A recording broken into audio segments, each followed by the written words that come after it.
آخر أخبار سوق الانتقالات. مفاجأة: اكتمل رحيل عبد الله لمعيوف عن الهلال. ويلعب لمعيوف مع الهلال منذ عام 2016، لكن العقد مع المغربي ياسين بونو كتب الكلمة الأخيرة في هذه الرحلة. ولأن لكل رحلة نهاية، يبدو أن السطر الأخير في كتاب الحارس عبد الله لمعيوف مع نادي الهلال السعودي قد كتب بالفعل مع قدوم الحارس المغربي ياسين بونو.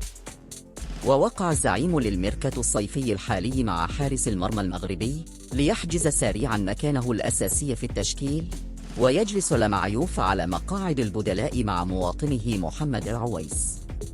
لكن يبدو أن لمعيوف قرر الهروب من سجن دقة البدل. بحسب عمار بحكيم مراسل SSC، انتقاله إلى نادي الاتحاد قد تم بالفعل، لكنه لم يكشف عن مزيد من التفاصيل، وفي حال تأكيده سينتقل اللاعب إلى منافس الهلال.